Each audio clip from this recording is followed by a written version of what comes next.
Welcome to the Highest Health Podcast. Raise your health, elevate yourself, and enrich your life. Experience a world of health sovereignty. As you near your highest health, you near your most luminous self.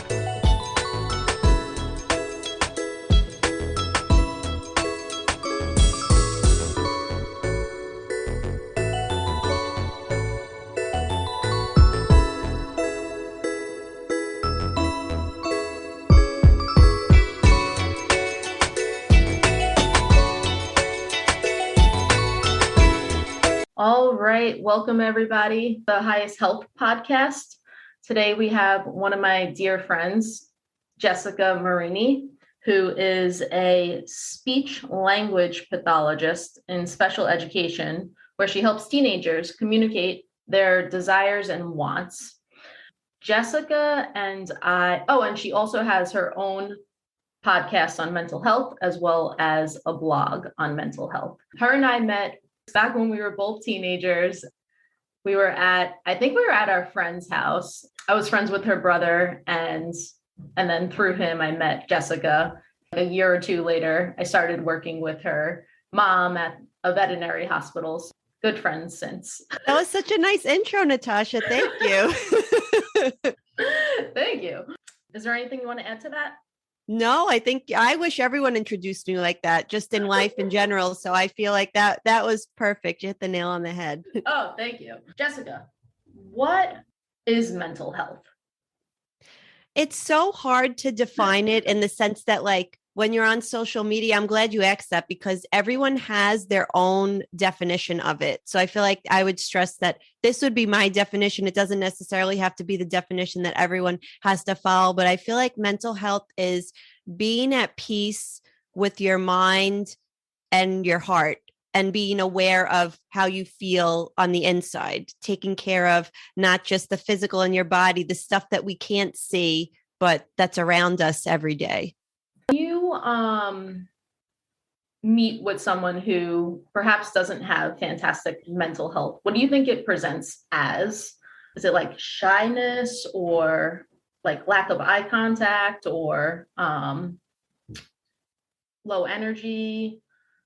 I think it's so interesting that you even asked that, because it looks different for everyone. And I've always felt like, I don't know, I just feel like society and the way the TV is, when you look at someone and they present them as someone with poor mental health, you think it's someone who might be in a facility to take care of themselves, or it's always shown as the extreme, but it could be someone who's shy. It can be someone who's maybe removed, or maybe an introvert. It can be someone who's extroverted. So you really don't know what it looks like until you talk to the person and you get to know their spirit and their personality and their heart. So it really can be anyone. So what inspired you to create a space for mental health?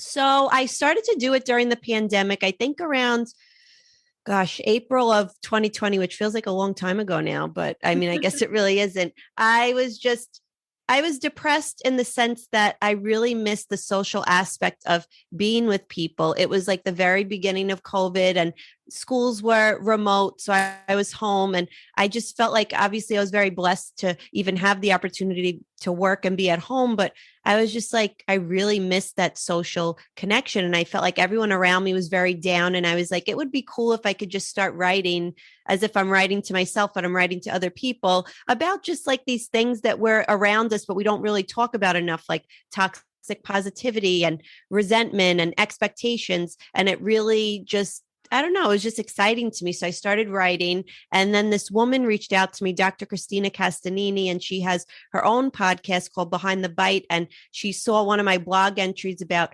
body image and body dysmorphia. And she's like, Jessica, do you want to come on? I was like, yeah, I never did a podcast, but that would be cool. And at the end of it, she was like, it would be cool if you had your own. And I was like, I don't like my voice. Like, I don't want to go on. And she was like, Jessica, like, nobody likes their voice. Like, apparently it's a thing. I was like, all right, sold. I'm going to try it. So I had all the equipment, and I just started talking to people as if I was just having a conversation. It's all stuff that we all think about, but now that we're all talking about it, maybe it feels comfortable for everyone to start talking about it. How do you think COVID is playing having an impact on mental health in society? I feel like it's good and it's also bad in the sense that it's bad because people are feeling very removed from society, very depressed, or just not like themselves because we're taking away all the resources. Well, in the beginning, every resource that everyone feels good about was taken away, like couldn't go to the gym, couldn't go to the movies. So you really had to dig deep, but it was good in the sense that it made people sit and have to really sit with themselves. I said on my podcast once, like, I felt like I always play a game of musical chairs. Like, that's my life. I always want to keep busy because I don't want to sit with my thoughts sometimes because it's hard to sit with your thoughts if you're not feeling great about yourself or if you're worried about things. But the pandemic forced the music to stop. It really forced me to just think about myself and what I don't like about myself, what I want to improve, what I'm grateful for, and just it kind of just is forcing everyone now to like raise their awareness to all the things that we've always thought, but we just never spoke about. That is so true, Jess. When I asked that question, I was kind of anticipating a negative answer, like, oh, it's terrible because people can't go to the gym, they can't do all the social things that they used to really look forward to. But I think for a certain amount of the population, it really had a positive effect where they probably did go deep with themselves and perhaps learned more about themselves, probably started healing some past traumas, and maybe just practicing more self-love and acceptance. So yeah, you're definitely helping me see it in a new light from a mental health perspective on how the pandemic is could be affecting individuals. Absolutely, because I feel like some people needed that push. Like, I mean, well, not everybody knows you yet, but they will as they listen to your podcast. Like, Natasha is like the definition of living in the moment. Like, when we were growing up, I was like, I always want to be like her because you didn't care what was going on around you. You're just one of the few people, even when I went to visit you in San Diego, like, you find peace in living in the moment. And I feel like that's an art that is so undervalued and not a lot of people do it. Like, you could watch a sunset and you appreciate the sunset in that moment and the beauty of it. Not many people do. And they're just like, I have to do this, I have to do that. I'm thinking this and that. But the pandemic forced everyone to stop having everything swirling around and having to sit with themselves. So I thought that's pretty cool. Thank you, Jess. I really appreciate that. That means a lot. And on that note, you got to come back to San Diego and catch another sunset with me. I love Sunset Cliffs and Wailea Cove. I talk about it all the time with anyone who wants to listen. I'm like, I went to San Diego and it's beautiful. It's just a moment of peace in a world of not peace. Yeah, yeah. And I guess what you're really hitting on with that is the act of just being present no matter what's happening. I feel like when you're present, even if you're going through crazy things, you can just appreciate your environment, even though it's not ideal. There's a peace to it and appreciation to it that someone who's looking in externally, they'd be like, oh, I don't want to be in that situation. But for that person in that situation, they might have a completely different perspective and be like, no, I really appreciated that because even though it was a hard time, it taught me this. A key point is being present no matter what's happening.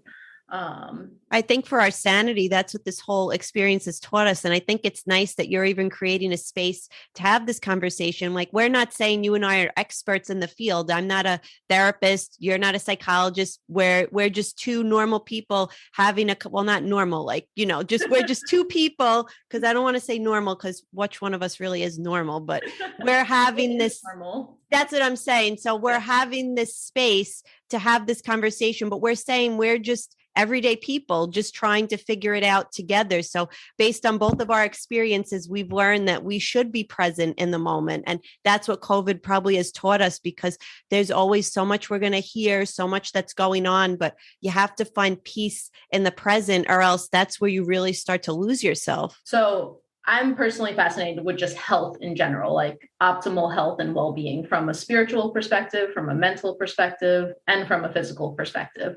But you being more so in the mental health space, I would love to hear your take on how you think mental health is intertwined with spiritual as well as physical health. Actually, I've just been trying to learn about it more. Like our bodies are very connected with our mental health. Like I didn't even realize that. Like an example is if you're feeling happy and you're living in the moment and you actually try to not even analyze it, if you're just like, I don't know, meditating might not be for everyone, but if you're meditating or if you're just walking or you allow yourself to raise your awareness to it, you feel different. Like when you're happy, your heart might feel lighter, your different sensations. But if you're feeling angry, you might feel different sensations. You might feel heavy, like you might just feel aggravated. You might feel like you want to shake someone. You might feel tense. So I feel like the both are so interrelated, but we just never took the time to realize it or understand it. So mental health and your spirit, everything is so related, and we just never realized it. There's a science to it. If you work out, you release endorphins and you feel good. So it's I always try to link the science to it because then it's like objective. If you work out, you're going to feel better. It's not even just a subjective thing. There's just stuff going on mentally that ties with the physical. That's why even you like being outside in the sun all the time, you always want to be outside. That's vitamin D. And when you're outside, it makes you feel good. So if people understand there's a science to it, maybe they'll want to do it more. Where my interest stems from is seeing this sort of firsthand with my mom, because she was a very spirited person, but then she was injured and shattered her ankle. She couldn't walk, she couldn't do the things she loved. She loved to ice skate. She couldn't go ice skating. She couldn't go outside and play with her kids who were teenagers or preteens. It just weighed on her spirit tremendously. And looking back, I can see how an injury that prevents you from being physical can lead you into a depression. So it really is all tied together. It's something that our healthcare system is so flawed at, is treating a person mentally and spiritually as well as physically.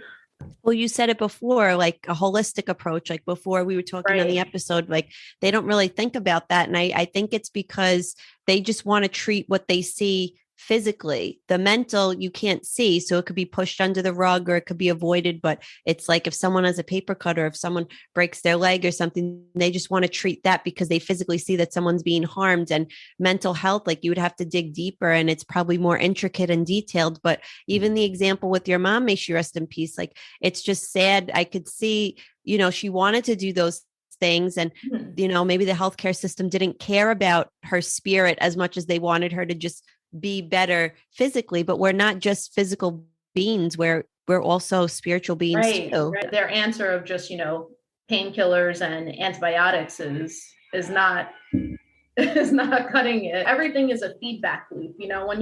When you're healthy, you're producing endorphins and good energy, and that is a feedback loop physiologically. Yeah, because we are, like we were saying, we are spiritual beings on top of being physical beings, obviously. But, even if they did something in healthcare where they were making sure you're fine physically, but they could also include the mental health part of it. They could educate us more. Like we don't learn about this in school. They could ask you, or they could tie in, like if you want to see a therapist, not just like giving out painkillers, but like in the addition, making sure your mental health is okay. Or if you don't want to see a therapist, like recommending meditation or just like all the other stuff in conjunction, because obviously we need medicine. I'm not saying that we don't, but what if they cared enough about it as like they do physical with mental? I feel like they're so connected. Like, why wouldn't you mention that? My mom, she had to have multiple surgeries. And with that, you're in a hospital a lot. And just being inside a hospital in a sterile environment where you're bedbound, not around family all the time, that plays a big effect too. I feel like just the social interaction in that sort of recovery setting could make a big difference in someone's experience and outcome as well. Like your bedside manner, how like treating someone like another chart versus treating someone like they're your own daughter.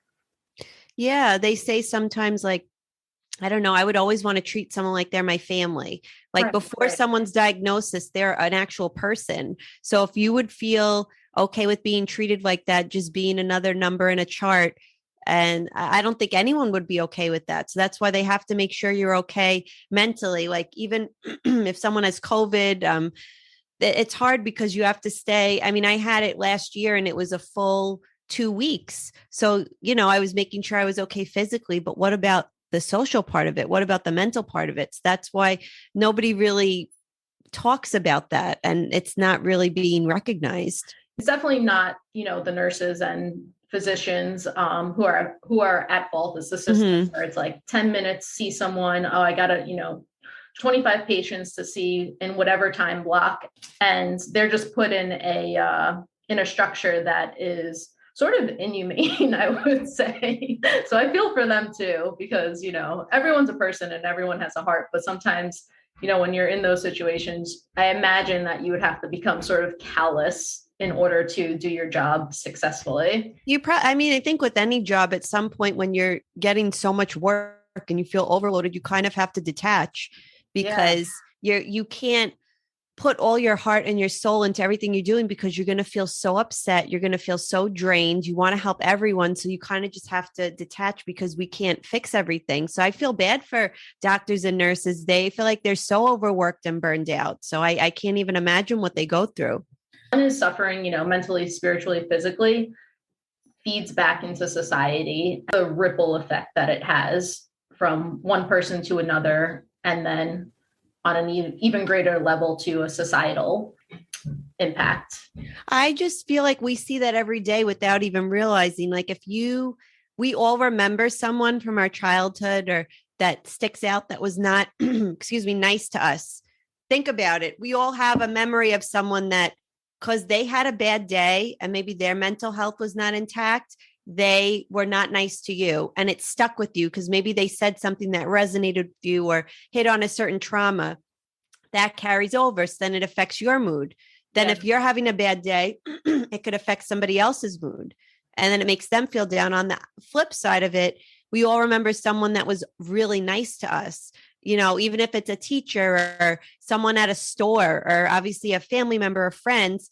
And then you carry that with you. You're probably quoting people that you grew up with. You're quoting Right, like a right. teacher that said one line or always made you feel warm. Like you don't forget it's going to bother me, but someone says, you'll never forget how they made you. We might forget someone, but you'll never forget how they made you feel. But that's so true. And how we feel about ourselves can be projected onto others or what other people do to us. Like we feel like we have to do it to them. So it Yeah. really is like the chain that you were just talking about. Even without speaking to someone, I can instantly just feel their energy if I'm sharing a room with them. And yeah, it's absolutely a ripple effect. I wonder though, with that, how much like potential is lost in life just when we're not our best selves, like mentally, spiritually, physically. It's like I just feel like there's so much lost potential and life is just so beautiful. Like sometimes I'll see a person and I can see they're feeling sad or depressed. And I kind of just want to give them my spirit and just be like, but and then the more I dive deeper into health, the more I realize that depression is not always something that is topical. It is something that is actually physical, like a poor health condition presents often as depression. It's hard because you could see someone's potential, like you said, but they might be in a bad situation or they might be really depressed and you want to help them, but you can't. But it's hard because you're right. When we are like the truest version of ourselves, that's when we're the best to other people because we're comfortable with ourselves. Like think about it. If you're around someone that's not the truest version of themselves and unsure of themselves, they're uncomfortable with themselves. So you're feeling uncomfortable with yourselves. But how many people do you know that they are just themselves, whether they're with you, anyone, they don't care what's going on. Some people from our childhood, I can remember, like some people, they don't care where they are. They're just going to be themselves. And you kind of fed off of that because you're like, they're going to be themselves and they're not scared. So I should be myself and I'm not scared. But we don't even realize, like you said, depression. I feel like everyone probably has some form of depression, whether they recognize it or not. So we just have to be more aware to it. And if we can't even help people, we could try to the best of our ability. But I guess people have to start helping themselves, or just really raising your awareness to it, or all of us just knowing that everyone's not in their best form is a start. The notion of knowing that someone is not always in their best form is a start, maybe.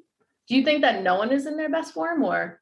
I think we could grow every day. Like it took me so long to just be comfortable in my own skin. Like this year, I really learned like my self-worth. Like even if I feel like I'm not worth it, I definitely am. And that starts with myself. And like you were saying in the beginning, self-love. I think everyone's always constantly growing. So being your best self is knowing your self-worth and just being at peace. So that could change every day. The idea that we are always people who are growing feeds my desire to know more about our potential. Like, it's like, okay, you see someone and they seem to have it like all together, but like there's always a next level for someone, like what is true potential? So many people in society are operating below maybe like an achievable level of potential, physically, mentally, and spiritually. But the way you say it is just like there is no ceiling.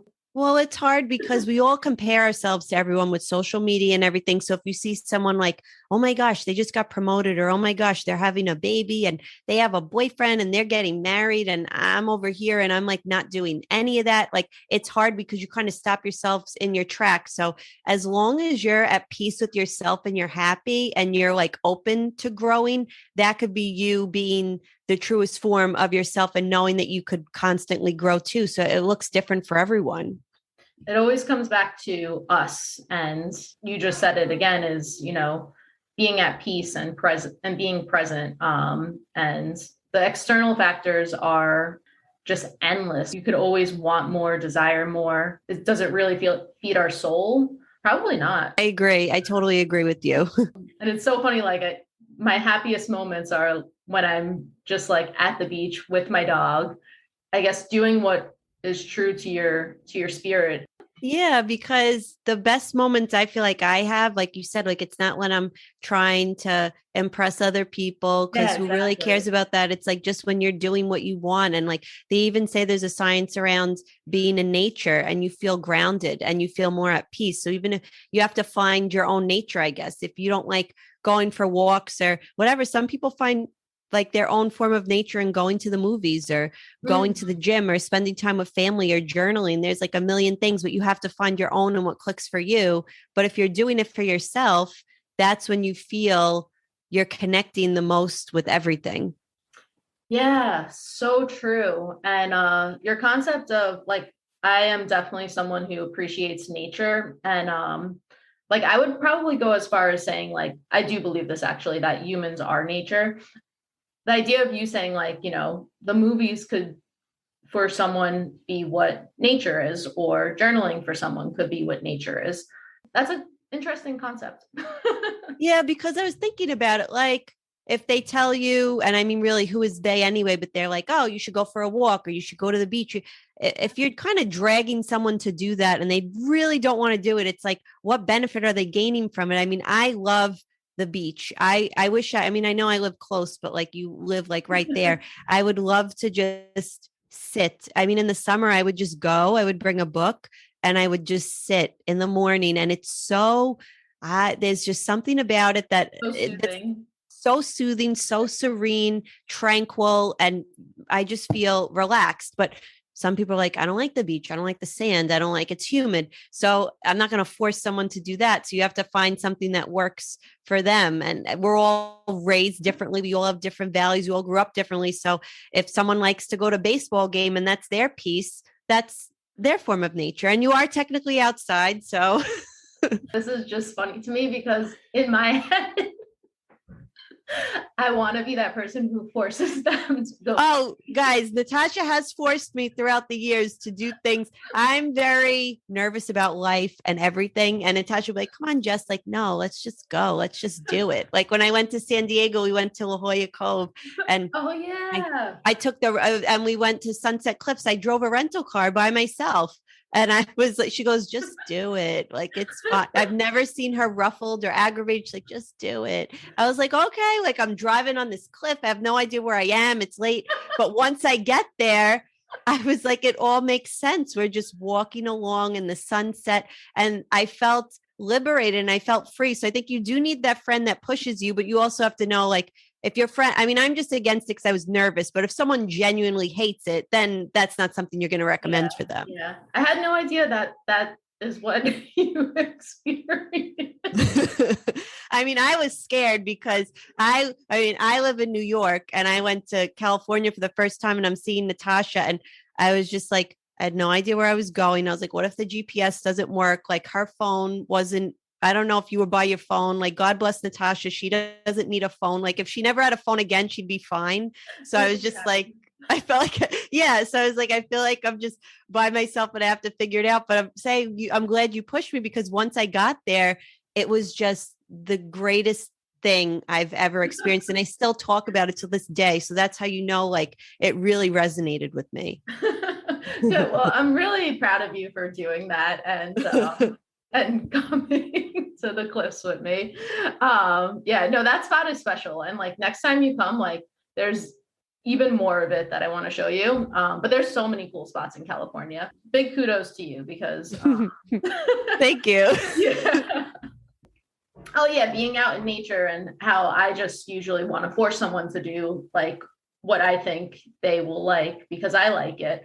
But in my head, like I'm just like, no, like this is the beach. Like everyone's gonna like the beach, but I guess it's okay not to like the beach. Well, I think you're coming from a good place and you have a good reasoning behind it in the sense that the beach brings you peace and you want to bring other people peace. So you feel like if you could just have them go there and feel what you're feeling, that's why you want to do it. You're not being like self-centered and rude and you're like, we have to go, it's going to be great. You're like, I feel so happy when I'm here and I want you to feel happy too.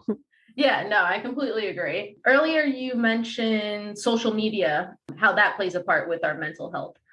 Is there anything that you'd like to elaborate on that with? I hate social media.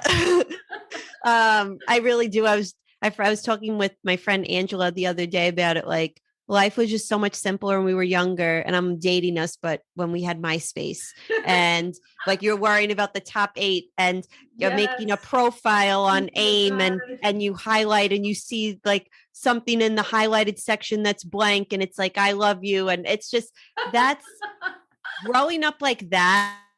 I value so much and looking back on it, I appreciate it. Like now, social media and mental health, like people are putting their best foot forward and they want to show the best versions of themselves and how their life, how great it is. I feel like because we're all comparing ourselves to each other and everybody wants to keep up, but it's not real. You have to remember it's just a picture. It's just a video.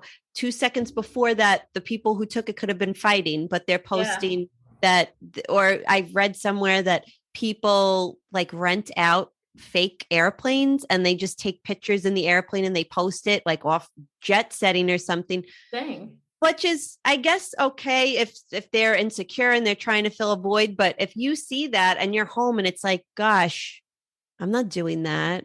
I don't have the money to do that. I don't have the resources to do that. It makes you feel bad about yourself. Then filters are a whole other thing. I learned that there's filters that could take away blemishes and alter your face and fix your body. And I was like, what the heck is going on? There is actually, I think it's in the UK. Is it in the UK? They made it, or one of those, they made it illegal for you to post a filtered picture on its own. You have to post the picture that it looks like before. So, which is good. So for example, if you posted a picture of yourself and you filtered it, which is fine, maybe because, you know, we don't feel like we look great, but then if you posted the picture side by side, what it looks like before, you're kind of showing, okay, this is what I posted, but this is what it really is. Because then people are just comparing themselves to a standard that doesn't exist. People are going to plastic surgeons, Natasha, and they're showing Snapchatted pictures that are all filtered. And they have literally tell them, I want to look like this. And the doctor says, okay. And it's like, that's not real. And you're beautiful and I'm beautiful and everyone's beautiful looking different. We don't have to Yeah. all look the same with all these filters. It takes away the beauty of people being unique. I feel like you hit on so many good points there. Also, that was the UK. You said that they I have. have to look it up. I feel like it was the UK.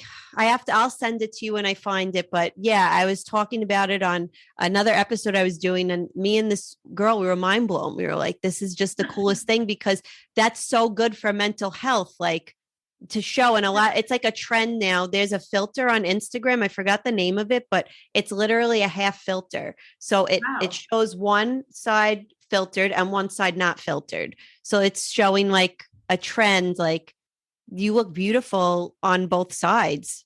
The I guess, like Instagram days, pre smartphone phone days, like we didn't always have access to our desktop computer to go on MySpace and play this game of like who's doing what. And comparatively, we were just like browsing through magazines, being like, oh, this woman in Hollywood. And but yeah, now it's just like you are 24/7, all these photos of people who are presenting themselves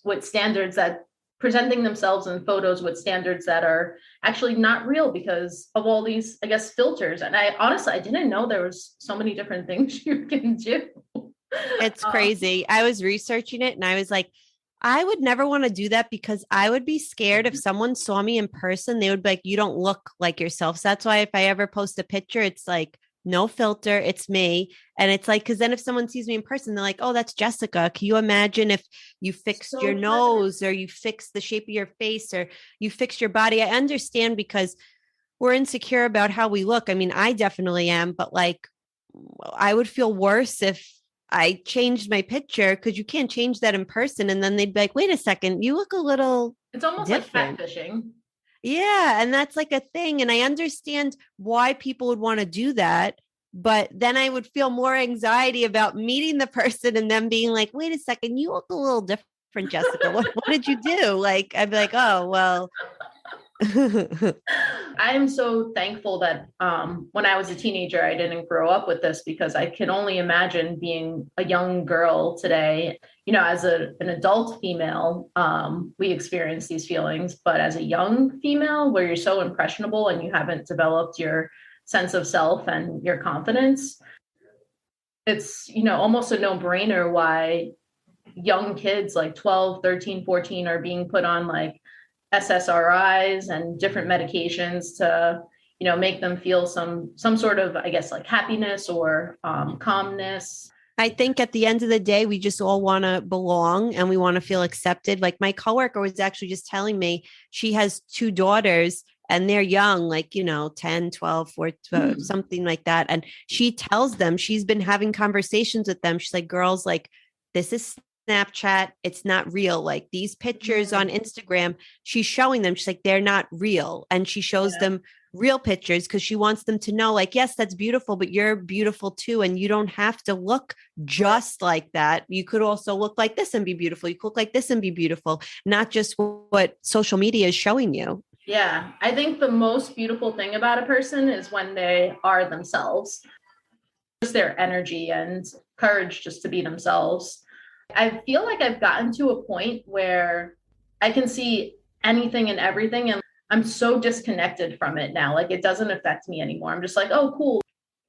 I think it's just in comparing yourself to other people, we're just kind of putting a halt to our own life because if you see that someone's so far along in their life and you're not and you're in the beginning or you're way behind them, Right. you kind of feel discouraged and you're like, ugh, I don't even know where to begin. And then I feel bad because some people don't want to have a career change at 30 or 40 because they're like, well, look at this person. They have their whole life figured out and I have to start over. It kind of deters you from wanting to do what you have to do. So social media is a breeding ground for us comparing ourselves to other people, but we just have to be like, it's not real. It's not a reality. And even if it is, you have your own life, you have your own reality, and your life is just as beautiful as someone else's, even though it looks different.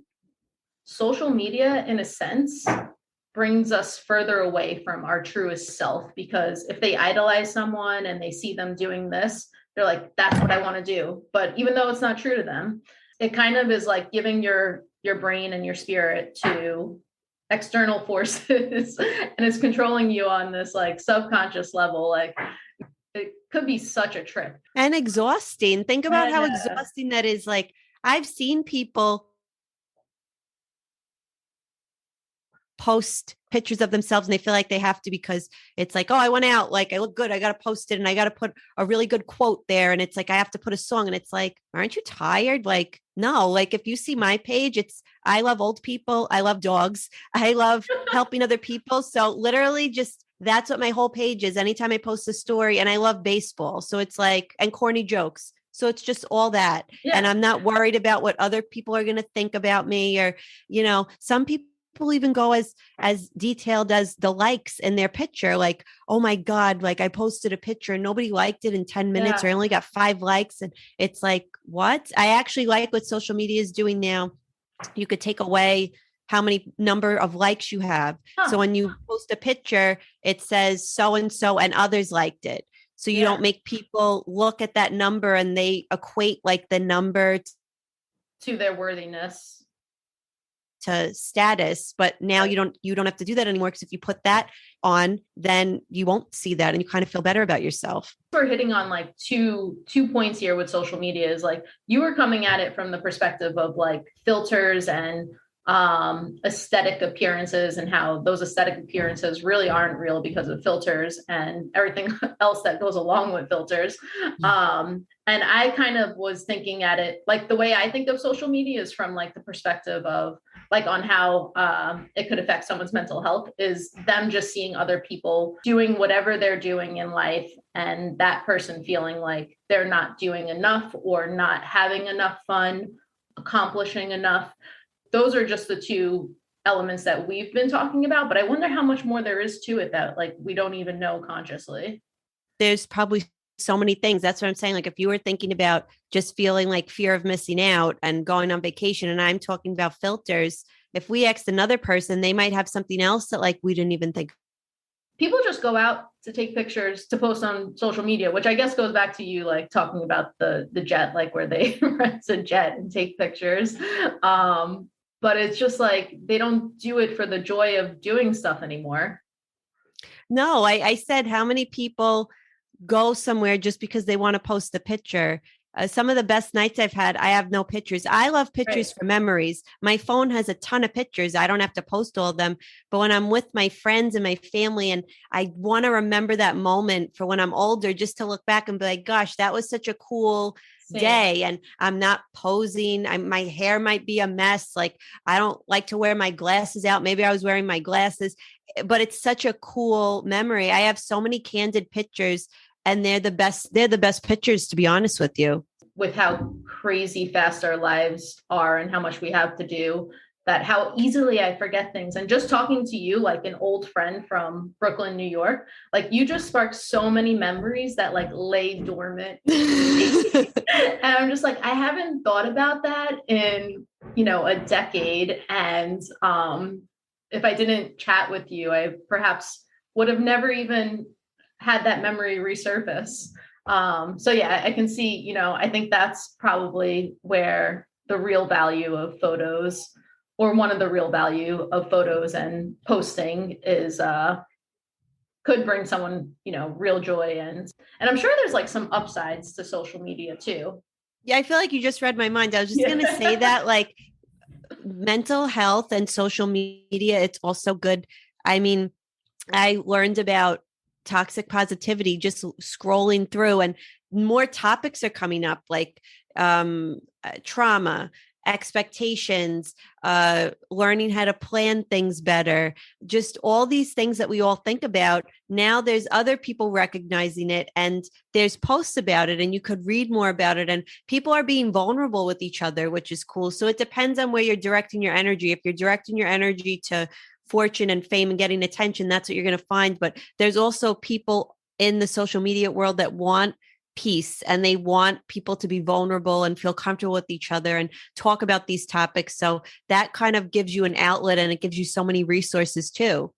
You can look up with whatever you want and connect with people who are thinking like-minded things as you, which feeds your interest of whatever you're interested in. And one thing that you really said is, it's where you direct your energy. So ultimately, it all comes back to a reflection of ourselves. It's all, in our control, I think, or at least most of it. And then the other aspect that I really enjoy about it, it can be a great connector with, other like-minded people, which is, it disconnects us, but then also in a way it connects us with people that we perhaps would have never met otherwise. I think with everything, it's just there's always both two sides to everything. So there's a good part to it and there's like a not so great part to it. As a young person, you don't really have that self-regulation or that awareness to know this is how I can use it. You kind of get warped into a pattern, as a younger person. Then as you develop more self-awareness and self-regulation, you use the tool how you want. So ultimately its value is neutral because you assign the value. It can be good or it can be bad. That brings me back to meditation, because I've recently started meditating. I feel that it's helped me have a lot more self-regulation on where I direct my energy. That meditation is great. I am not good at it. I have tried. I mean, not that anyone will be good and anyone will be bad, but I think some people enjoy it and some people have a harder time than others.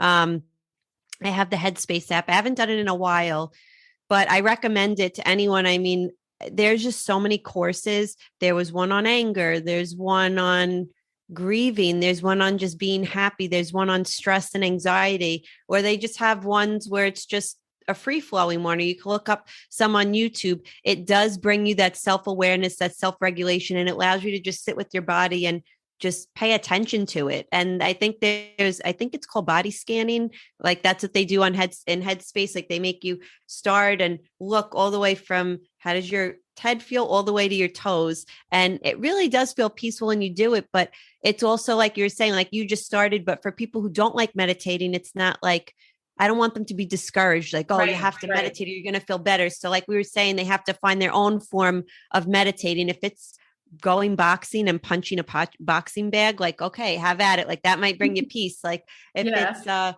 writing, that brings you peace. Journaling, some people cooking or, things like that. But yeah, either way, it's just a common theme that we're trying to bring ourselves peace and self-awareness to ourselves. I previously had the same thought as you, where I was like, oh, meditation is not, I'm terrible at it. And it kind of just came about naturally, where I would do a workout in my backyard and I was out in nature and the sun was shining and there was fresh air and my body's moving. I got, some good music playing and I'm just feeling really good. And then at the end of my workout, I would always start stretching. And whenever I was stretching, I would just like achieve this state of like, you just kind of lose your sense of awareness and you just become one with your like environment. Like for me, it was the trees because my backyard has a bunch of trees around it.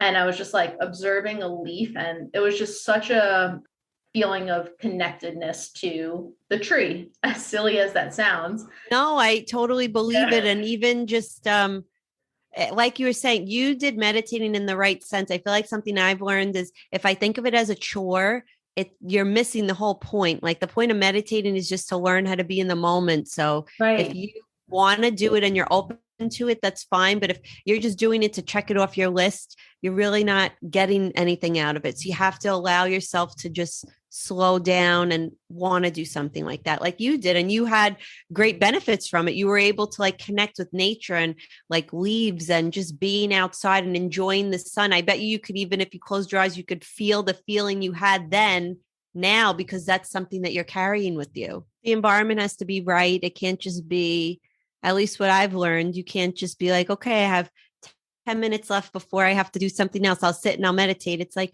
no, you have to allow yourself to have time, or maybe before you go into bed, or if you wake up earlier at some point during the day, like even on your lunch break, if I in my car during lunch, like I'm just like, I can't be at work. I have to take a break. Maybe that would be a good time for me. Like the last 10 minutes before I go back, just put the seat back and meditate. You have to just not do it to do it. You have to do it because you want to do it. The next time you visit, I kind of like want to take you through a meditation, but there we go. Like me trying to like make other people do things. I would be open. I mean, if I drove off the side of a cliff with you, not knowing where I was going, I mean, meditating seems safer and peaceful. So I'm in.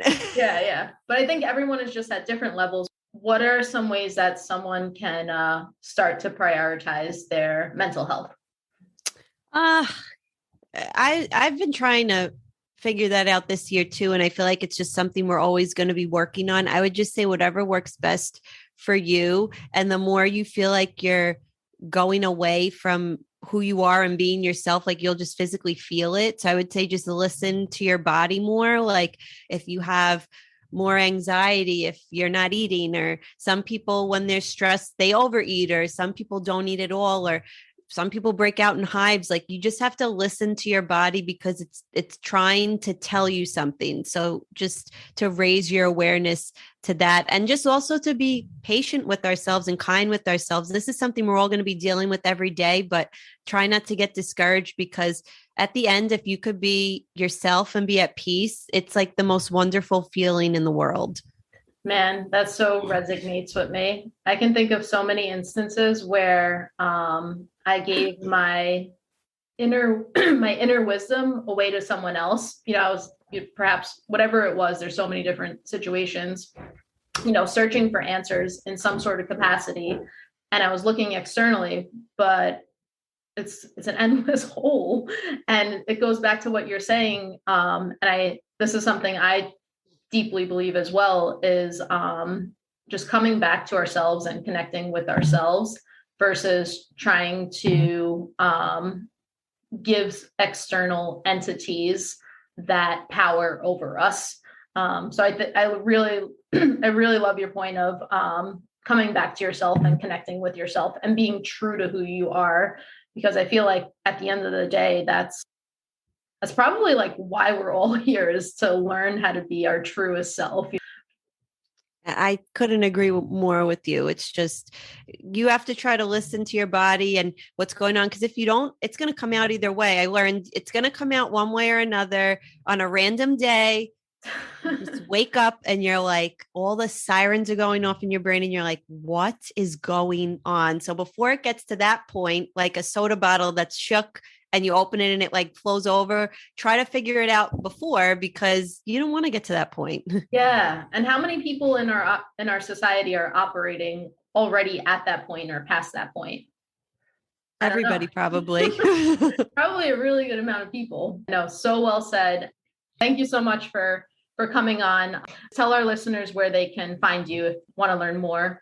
My podcast is called Decompress with Jess, and I'm on Instagram. It's decompress_with_Jess. I took a little break towards the end of the year, but I'm starting up again in January. So I'll have more episodes, or feel free to message me. And I have my email, decompresswithjess@yahoo.com. And awesome. All right, guys, you know where to find her. Thank you for listening to Highest Help. If you gained value from today's episode, leave a review, share with a friend, or post on social media. If you're interested in achieving your highest help or already pursuing it, send me a DM. I'd love to hear from you.